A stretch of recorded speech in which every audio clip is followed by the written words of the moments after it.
தாங்கும் வலிமை பெற்றது. நிலத்தடி நீர் மட்டம் உயர காரணமாக இருக்கிறது. பண்டைய இலக்கியங்கள் கூந்தல் பனை ஓலையால் எழுதப்பட்டன. பனங்காடை, பனை உழவரான் போன்ற பறவைகள் பனை மரத்தில் வாழ்கிறது. பனை மரத்தில் 12 உறுப்புகள் உள்ளன. குருத்தோலை, சாறை ஓலை, ஓலை, பனங்காய், மாலைக்கீரி, சில்லாட்டை, பச்சை மட்டை, உச்சி பகுதி, பத்தை மட்டை, நடுமரம், வேர்பகுதி, தூர்பகுதி. இந்த உறுப்புகள் அனைத்தும் பயன் தரக்கூடியது. எனவே இதனை கற்பகத்தடி என்று அழைக்கின்றோம்.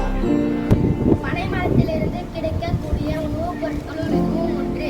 இது பெயர் கருப்பட்டி. இது பாலில் கலந்து குடித்தால் மிகவும் சுவையாக இருக்கும். இது இரும்பு சத்தை தருகிறது.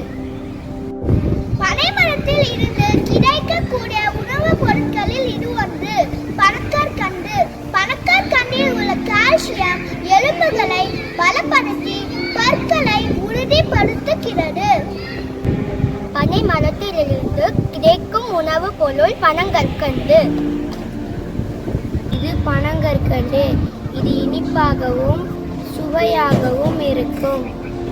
பனங்கற்கண்டு எலும்புகளை உறுதிப்படுத்துகிறது. பனை மரத்தில் இருந்து கிடைக்கக்கூடிய ஒரு உணவுப் பொருட்களில் இது ஒன்று.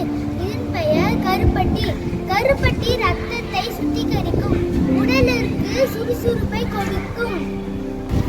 பனை மரத்திலிருந்து கிடைக்கும் உணவுப் பொருள் பனங்காய். இதில் நார்ச்சத்து உள்ளது.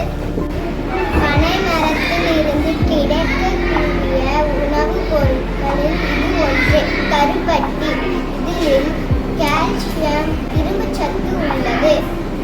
பனைமர ஓலையால் செய்யப்பட்ட விசிறி. பனைமர ஓலையால் செய்யப்பட்ட விசிறி.